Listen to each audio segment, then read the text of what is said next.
Hello students. आज हम लोग जो टॉपिक हम लोग आज चर्चा करने वाले हैं वो है चुंबकीय पदार्थ का परमाणुवीय model, atomic model of magnetic material. तो इससे पहले हमने चुंबकीय पदार्थ क्या होते हैं और कैसे कोई चुंबकीय पदार्थ जो है विभिन्न पदार्थ प्रतिचुंबकीय, अनुचुंबकीय और लौहचुंबकीय पदार्थों में वर्गीकृत किया जाता है, इस बारे में हमने पूर्व में चर्चा की है कि किसी भी पदार्थ के अंदर उसमें एक चुंबकीय गुण होता है। यदि हम उसको वाह्य चुंबकीय क्षेत्र के अंतर्गत रखते हैं तो उसमें चुंबकीय जो बाह्य चुंबकीय क्षेत्र होता है उसकी ओर आकर्षित करने का या उसके अंदर एक चुंबकीय गुण उत्पन्न करने का एक गुण उत्पन्न हो जाता है। तो इसको हम चुंबकीय पदार्थ के द्वारा उसको परिभाषित किया जाता है। और चुंबकीय पदार्थ जो है वो 3 प्रकार के होते हैं, जैसा कि हम इससे पहले चर्चा कर चुके हैं। पहला जो होता है वो हमारा प्रतिचुंबकीय पदार्थ होता है, और जो कि किसी वाह्य चुंबकीय क्षेत्र में रखे जाने पर वाह्य चुंबकीय क्षेत्र की विपरीत दिशा में वो चुंबकित हो जाता है। अर्थात अगर हम बाह्य चुंबकीय क्षेत्र में रखेंगे तो उसमें अल्प जो है एक प्रतिकर्षण का बल लगने लगता है। और इस दूसरे जो होते हैं वो अनुचुंबकीय पदार्थ होते हैं। जो अनुचुंबकीय पदार्थ होते हैं उसमें उन्हें यदि वाह्य चुंबकीय क्षेत्र के अंतर्गत रखा जाता है तो वह चुंबकीय क्षेत्र की ओर चुंबकित हो जाते हैं, अर्थात चुंबकीय क्षेत्र की ओर आकर्षित होने लगते हैं। और तीसरे जो होते हैं वह हमारे लौह चुंबकीय पदार्थ होते हैं, जो कि किसी वाह्य चुंबकीय क्षेत्र में रखे जाने पर तीव्रता के साथ जो है वह वाह्य चुंबकीय क्षेत्र की ओर चुंबकित होते हैं। तो उसमें जो है चुंबकीय गुण या चुंबकन तीव्रता, जिसे हम आई कहते हैं, वो सबसे ज़्यादा होता है लौह चुंबकीय पदार्थों में। और इनके उदाहरणों के ऊपर भी हमने चर्चा की थी, जैसे जिंक और कॉपर जो है हमारे वो प्रतिचुंबकीय पदार्थ होते हैं। इसके अलावा जो सोडियम है वह हमारा अनुचुंबकीय पदार्थ है, और स्टील और लोहा ये जो हमारे पदार्थ हैं वह लौह चुंबकीय पदार्थ हैं। तो अधिकांशतः जितने भी जो चुंबकीय पदार्थ होते हैं वो लोहे, स्टील या नर्म लोहे से बनाए जाते हैं। अब इसके ऊपर भी हम चर्चा करेंगे कि कौन सा स्टील जो है नर्म लोहे का बनाया जाएगा और कौन सा चुंबक नर्म लोहे का बनाया जाएगा और कौन सा चुंबक जो है स्टील के बनाए जाएंगे। तो अभी हम लोग चर्चा करेंगे यहाँ पर चुंबकीय पदार्थ का परमाणुवीय मॉडल। ये मॉडल इसलिए है, ये एक तरीके का एक कॉन्सेप्ट है कि जो भी चुंबकीय पदार्थ है उसके अंदर जो चुंबकीय गुण उत्पन्न हो रहा है उसके पीछे लॉजिक क्या है, उसके पीछे कारण क्या है। तो हम सभी जानते हैं कि कोई भी पदार्थ जो है वो परमाणु से मिलकर बना होता है, और परमाणु के अंदर नाभिक और इलेक्ट्रॉन होते हैं। ये नाभिक में धनावेश होता है जिसमें कि न्यूट्रॉन और प्रोटॉन्स रहते हैं, और ये इलेक्ट्रॉन जो है इस नाभिक के चारों ओर विभिन्न कक्षाओं में चक्कर लगाते हैं। और हम जानते हैं कि जो इलेक्ट्रॉन चारों ओर चक्कर लगाते हैं वह 2 प्रकार के चक्कर लगाते हैं। उसमें एक तो वह नाभिक के चारों ओर घूमते हैं, जिसे हम कक्षीय परिक्रमण कहते हैं। जैसे हमारी पृथ्वी जो है सूर्य के चारों ओर चक्कर लगा रही है, वो परिक्रमण है। और इसी तरह से पृथ्वी अपने अक्ष पर भी घूमती है, तो इस कारण से उसे हम जो है चक्रण कहते हैं। इसी प्रकार से इलेक्ट्रॉन भी अपने अक्ष पर चक्कर लगाता है, अपने अक्ष के चारों ओर घूमता है, जिसे हम स्पिन या चक्रण कहते हैं। तो पृथ्वी की भांति ही इलेक्ट्रॉन के भी 2 प्रकार के मोशंस होते हैं, एक नाभिक के चारों ओर और दूसरा अपने कक्षीय चारों ओर चक्रण। अब इस चक्रण के कारण इससे पहले हम पढ़ चुके हैं कि यदि कोई इलेक्ट्रॉन किसी एक लूप में चारों ओर चक्कर लगाता है कि इलेक्ट्रॉन एक आवेशित कण है, तो इस आवेशित कण के कारण क्या होगा, ये धारावाही लूप की भांति व्यवहार करने लगता है, अर्थात इसमें एक धारा प्रवाहित होने लगती है। तो धारा प्रवाहित होगी तो यह एक धारावाही लूप की भांति व्यवहार करेगा, और ये धारावाही लूप की भांति व्यवहार करेगा तो एक चुंबकीय द्विध्रुव बन जाता है, मैग्नेटिक डाइपोल बन जाता है। और हम जानते हैं कि यदि कोई चुंबकीय द्विध्रुव बन जाता है तो उसके अंदर एक चुंबकीय आघूर्ण उत्पन्न हो जाता है, और वो चुंबकीय आघूर्ण को पिछले हमने उसमें आपको चर्चा की थी, उसे m द्वारा दर्शाया जाता है, वो I/A, इस तरीके से उसकी परिभाषित किया जाता है चुंबकीय आघूर्ण I/A। यहाँ पर A इसका क्षेत्रफल है जिस धारावाही लूप पर ये चक्कर लगा रहा है, I है धारा, और इस I की वैल्यू हम जो है यहाँ से इसके परिक्रमण की गति से कितनी गति से ये प्रवाहित हो रहा है उसके द्वारा हम इस I की वैल्यू निकाल सकते हैं। तो कहने का मतलब है कि यदि कोई चुंबक अब किसी नाभिक के चारों ओर चक्कर लगा रहा है या अपने चक्रण कर रहा है तो आवेशित होने के कारण वह एक चुंबकीय आघूर्ण उत्पन्न करता है। तो यहाँ भी चुंबकीय आघूर्ण जो है 2 तरीके से उत्पन्न होंगे, एक परिक्रमण के कारण, एक अपने चक्रण के कारण। तो प्रैक्टिकली व्यवहारिक रूप से ये देखा गया है कि जो चुंबकीय आघूर्ण चक्रण के कारण उत्पन्न हो रहा है वह चुंबकीय आघूर्ण जो परिक्रमण के कारण उत्पन्न हो रहा है उससे बहुत ज़्यादा होता है। अर्थात ये कह सकते हैं जो चुंबकीय आघूर्ण स्पिन के कारण है that is greater than mr, that is magnet जो चुंबकीय आघूर्ण है magnetic moment that is greater, जो स्पिन मैग्नेटिक मोमेंट है that is greater than magnetic moment due to revolution. तो ये बहुत ज़्यादा होता है जिस कारण से हम रिवॉल्यूशन के द्वारा जो चुंबकीय आघूर्ण है उसको हम नेग्लेक्ट कर सकते हैं इन कंपेरिजन ऑफ चक्रण। तो हम ये कह सकते हैं कि किसी भी परमाणु में जो चुंबकीय आघूर्ण होता है वह किसी भी पदार्थ के अंदर इलेक्ट्रॉनों के चक्रण के कारण होता है। कक्षीय परिक्रमण के कारण उसमें योगदान बहुत कम होता है, तो चक्रण के कारण होता है। तो अब हम जो भी अध्ययन करेंगे हम चक्रण के कारण करेंगे कि चक्रण किसी भी परमाणु के अंदर इलेक्ट्रॉनों का चक्रण किस प्रकार से है उसके बारे में हम अध्ययन करेंगे। अब इसके बाद जैसा कि हम लोग परमाणु मॉडल में हम देखते हैं कि किसी भी नाभिक के चारों ओर जो इलेक्ट्रॉन का डिस्ट्रीब्यूशन होता है कि इलेक्ट्रॉन विभिन्न प्रकार के कक्षाओं में चक्कर लगाते हैं, अर्थात उनके अलग अलग कोष होते हैं और कोष जो है उपकोषों में डिवाइड होते हैं और उपकोष कक्षकों में डिवाइड होते हैं। तो जो कोष होते हैं उसमें हमारा जैसे फर्स्ट कोष है, उसके बाद जो उपकोष होते हैं वो S, P, D और F इन उपकोषों में डिवाइड होता है और एक उपकोष में अलग अलग कक्षक होते हैं। जैसे इसमें एक कक्षक होते हैं, इसमें 3 कक्षक होते हैं, इसमें 5 कक्षक हो सकते हैं, इसमें 7 कक्षक हो सकते हैं और एक कक्षक में इलेक्ट्रॉनों की जो मैक्सिमम संख्या होती है वो 2 होती है, अर्थात एक कक्षक में 2 इलेक्ट्रॉन रह सकते हैं। और हम जानते हैं कि पाउली का अपवर्जन नियम आपने पढ़ा होगा कि जो पाउली का अपवर्जन नियम ये कहता है कि किसी भी कक्षक में अधिकतम 2 इलेक्ट्रॉन हो सकते हैं और उन 2 इलेक्ट्रॉनों की जो चक्रण होता है वो एक दूसरे के विपरीत होता है। अर्थात जैसे हमारे पास S कक्षक है, X कक्षक में अधिकतम 2 इलेक्ट्रॉन होंगे और इनके चक्रण एक दूसरे के विपरीत होंगे, S कक्षक। इसी प्रकार से जो P कक्षक है उसमें अधिकतम 3 कक्षक होंगे, उनके जो चक्रण होंगे वो एक दूसरे के विपरीत होंगे, अर्थात इसमें 2 इलेक्ट्रॉन हो सकते हैं, इसमें 6 इलेक्ट्रॉन हो सकते हैं, लेकिन ये इनमें जो 6 इलेक्ट्रॉन होंगे एक कक्षक में जो 2 इलेक्ट्रॉन होंगे उनका चक्रण एक दूसरे के विपरीत होगा।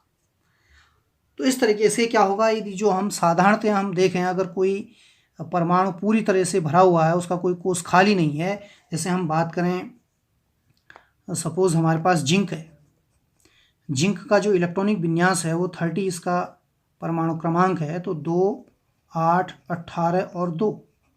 तो आप देखेंगे इसमें सब में पेयर में हैं, तो सारे के सारे इसमें जोड़े में होंगे, तो जिस कारण से क्या होगा सारे के सारे जो है एक दूसरे के विपरीत दिशाओं में चक्रण कर रहे होंगे। तो ये एक का चक्रण अप होगा, एक का चक्रण डाउन होगा, तो ये एक दूसरे के जो चुंबकीय आघूर्ण है वो एक दूसरे को निरस्त कर देंगे। एक का चुंबकीय आघूर्ण प्लस में होगा तो एक का चुंबकीय आघूर्ण नेगेटिव होगा, जिस कारण से इसका जो टोटल चुंबकीय आघूर्ण होगा 0 हो जाएगा। तो इसी प्रकार से किसी दूसरे का भी आप चुंबकीय आघूर्ण की यहाँ पर कल्पना कर सकते हैं कि किस प्रकार से चुंबकीय आघूर्ण इसमें उत्पन्न होगा। तो इस प्रकार से यहाँ पर ये चुंबकीय आघूर्ण उत्पन्न होता है। अब हमने सर्वप्रथम इसमें चर्चा करनी है कि जो प्रतिचुंबकीय पदार्थ होते हैं,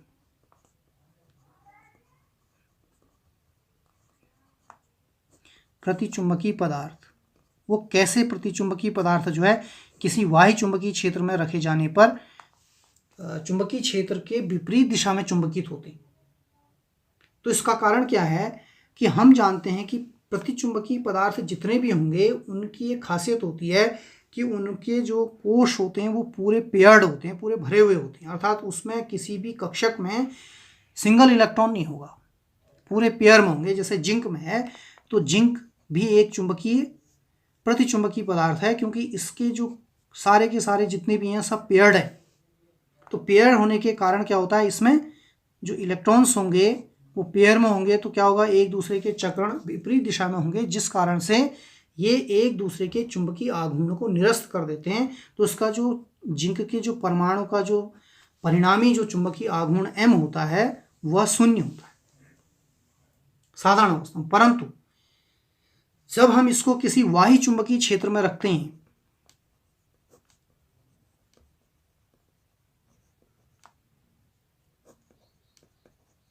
वाह्य चुंबकीय क्षेत्र में जब इस प्रकार के पदार्थों को रखा जाता है तो ऐसा ये थ्योरी मानी जाती है कि इसमें से जो एक इलेक्ट्रॉन है इसका चक्रण तीव्र हो जाएगा, अर्थात ये इसका जो स्पीड है या चक्रण की स्पीड है वो बढ़ जाएगी और दूसरा जो है उसकी स्पीड कम हो जाएगी। तो एक की स्पीड बढ़ जाती है और दूसरे की स्पीड कम हो जाती है। उस कारण क्या है? वाह्य चुंबकीय क्षेत्र। तो जब हम इसको वाह्य चुंबकीय क्षेत्र में रखेंगे तो एक का जो प्रेरित स्पिन है, जो आप ये कह सकते हैं प्रेरण के कारण, चुंबकीय आघूर्ण, वाह्य चुंबकीय आघूर्ण के प्रेरण के कारण एक इलेक्ट्रॉन का जो चक्रण है वो बढ़ जाएगा और दूसरे इलेक्ट्रॉन का चक्रण कम हो जाएगा। तो इस कारण से क्या होगा? जो पहले चक्रण का जो आघूर्ण है, पहले इलेक्ट्रॉन को जो आघूर्ण है वह बढ़ जाएगा और दूसरे का जो आघूर्ण है वो कम हो जाएगा।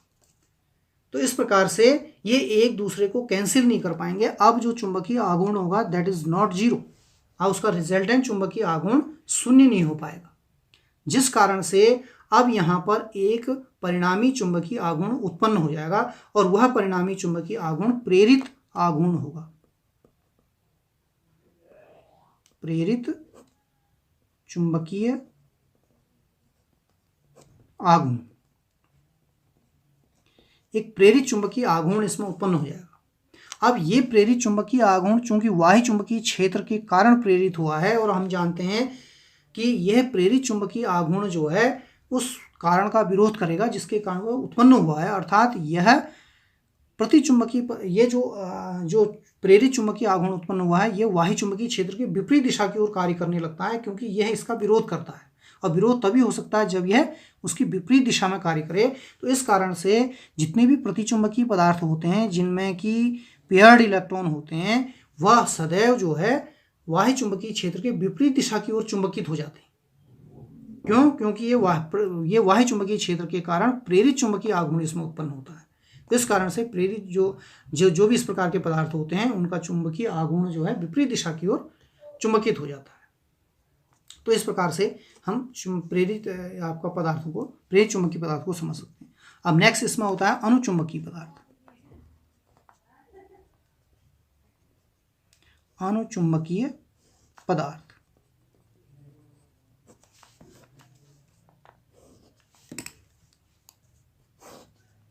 अनुचुंबकीय पदार्थ, अनुचुंबकीय पदार्थ की परिभाषा जैसे हम जानते हैं कि ये वे पदार्थ होते हैं जिनको किसी वाह्य चुंबकीय क्षेत्र में यदि हम रखेंगे तो ये चुंबकीय क्षेत्र की दिशा में अल्प रूप से चुंबकित हो जाते हैं, अर्थात वो इनका जो चुंबकीय आघूर्ण होता है चुंबकीय क्षेत्र में हो जाता है।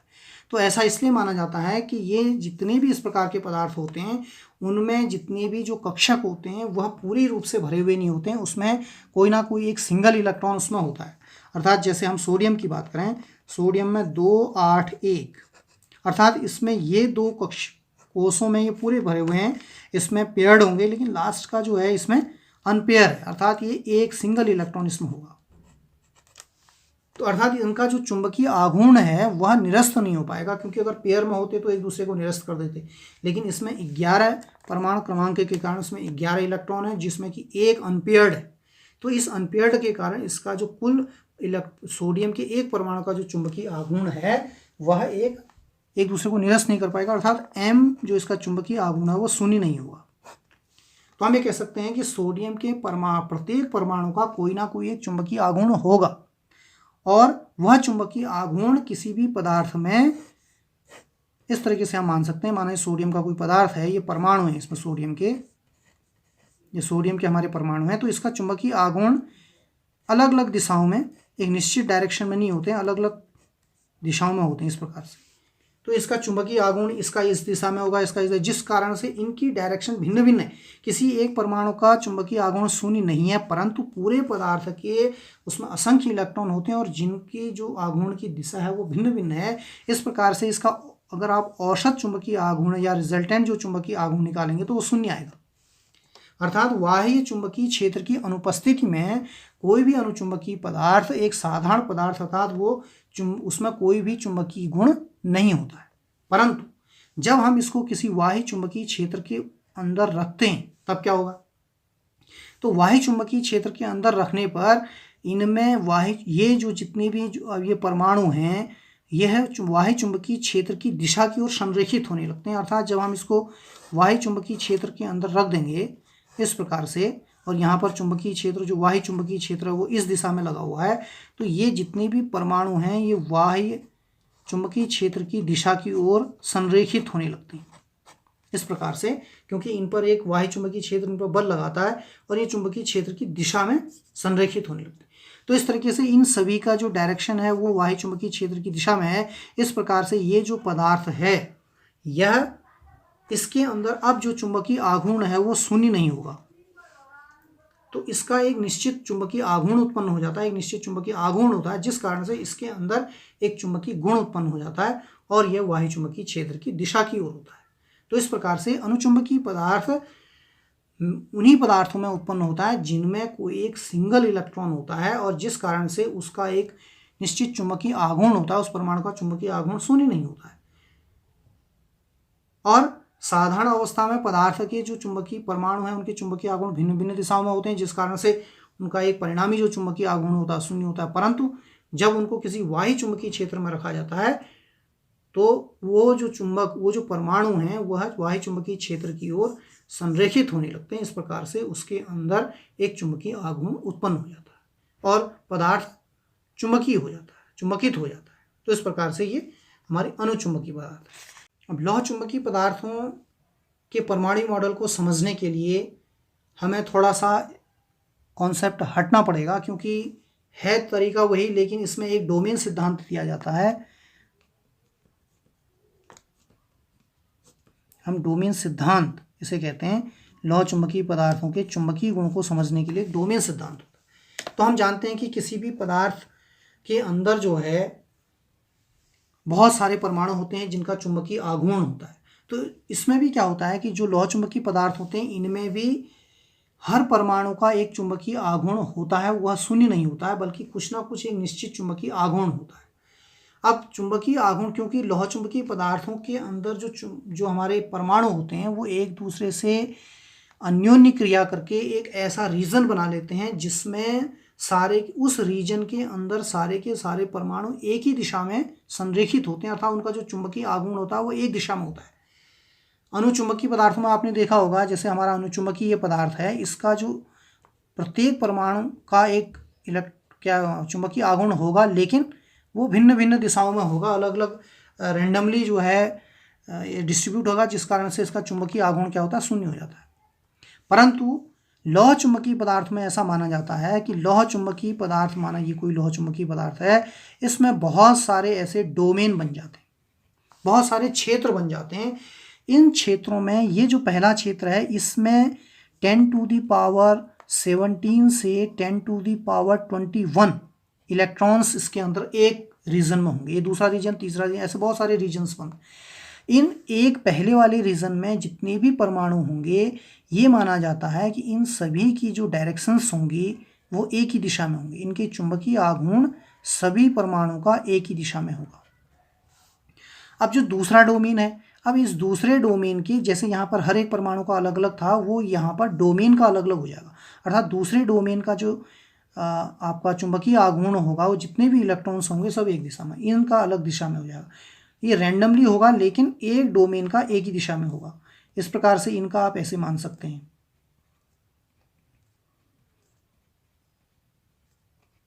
और इसका आप ऐसे मान सकते हैं रैंडमली। जैसे अनुचुंबकीय पदार्थ में प्रत्येक परमाणु का रैंडमली है चुंबकीय आघूर्ण, इसमें प्रत्येक परमाणु का चुंबकीय आघूर्ण है, लेकिन एक डोमेन में जितने भी परमाणु होंगे उन सबका इलेक्ट्रॉन, उनका जो चुंबकीय आघूर्ण होगा वो एक दिशा में होगा। और एक पदार्थ के अंदर असंख्य डोमेन होते हैं, तो इनके जो इनका जो चुंबकीय आघूर्ण होता है वो भिन्न भिन्न दिशाओं में होता है। इस प्रकार से जो रिजल्टेंट चुंबकीय आघूर्ण आप मान सकते हैं वो शून्य हो जाएगा। तो लौह चुंबकीय पदार्थ किसी बाह्य चुंबकीय पदार्थ की अनुपस्थिति में कोई चुंबकीय गुण शो नहीं करता है, उसके अंदर कोई चुंबकीय गुण उत्पन्न नहीं होता है। अर्थात ये मान सकते हैं कि एक लोहा है, एक लोहा दूसरे लोहे को आकर्षित नहीं करता है। उसके पीछे कारण क्या है कि लोहे के अंदर चुंबकीय गुण तो है, लोहे के अंदर चुंबकीय गुण है, लेकिन वे अलग अलग डोमेनों के अलग अलग आघूर्णों, उनकी दिशा अलग अलग होने के कारण उनका जो चुंबकीय गुण है वो एक दूसरे को निरस्त कर दे रहा है, इसलिए उसका चुंबकीय गुण छुपा हुआ है, वो उसको प्रदर्शित नहीं करता है। लेकिन जब हम इसको किसी वाही चुंबकीय क्षेत्र में रख देते हैं तब क्या होगा, जैसे कि अनुचुंबकीय पदार्थ में क्या था, जब हम वाही चुंबकीय क्षेत्र में रख रहे थे तो इसमें क्या हो रहा था कि जो आपकी चुंबकीय आघूर्ण है वो एक ही वाही चुंबकीय क्षेत्र की ओर संरेखित हो रहे थे और इसके अंदर एक चुंबकीय गुण उत्पन्न हो जा रहा था जो कि चुंबकीय क्षेत्र की ओर आकर्षित हो रहा था। इसमें क्या होगा, जब हम इनको किसी वाही चुंबकीय क्षेत्र में रखेंगे तो ये सारे के सारे जितने भी डोमेन हैं, ये सारे के सारे डोमेन चुंबकीय क्षेत्र की दिशा की ओर संरेखित होने लगेंगे। तो इस प्रकार से यदि हम ये हमारे पास कोई एक टुकड़ा है और इसमें बहुत सारे इस प्रकार से डोमेन हैं, तो अगर हम इसको वाही चुंबकीय क्षेत्र में इस प्रकार से रख देते हैं तो ये सारे के सारे जो जितने भी हैं सबकी डायरेक्शन क्या हो जाएगी, वाही चुंबकीय क्षेत्र की ओर संरेखित होने लगेंगे इस प्रकार से। तो इस प्रकार से ये जो हमारा चुंबकीय पदार्थ, जो लोह चुंबकीय पदार्थ है, वह वाही चुंबकीय क्षेत्र में सारे के सारे इलेक्ट्रॉन एक साथ एक में जो है 10⁻17 से 10⁻21 हैं और सारे के सारे डोमेन इकट्ठा जो है हमारे वाही चुंबकीय क्षेत्र की ओर अगर संरेखित होने लगेंगे तो इसमें बहुत ज़्यादा चुंबकीय आघूर्ण उत्पन्न हो जाएगा, अर्थात यह जो है प्रबलता के साथ इसके अंदर जो चुंबकीय प्रवृत्ति होगी वो बहुत ज़्यादा हो जाएगी और ये वाही चुंबकीय क्षेत्र की ओर तीव्रता से जो है चुंबकित होने लगता है, अर्थात इसमें चुंबकीय गुण बहुत ज़्यादा उत्पन्न हो जाता है। तो जिसके कारण इन्हें लोह चुंबकीय पदार्थ हम कहते हैं। और ये जो सिद्धांत है, इस सिद्धांत को डोमेन सिद्धांत कहा जाता है। तो ये लोह चुंबकीय आप जानते हैं, जैसे इसमें Fe जो लोहा है या फिर जो स्टील है, तो ये सारे के सारे ऐसे हैं जिनमें कि लोह चुंबकीय पदार्थ हैं और डोमेन सिद्धांत के द्वारा हम इसकी व्याख्या कर सकते हैं। Thank you.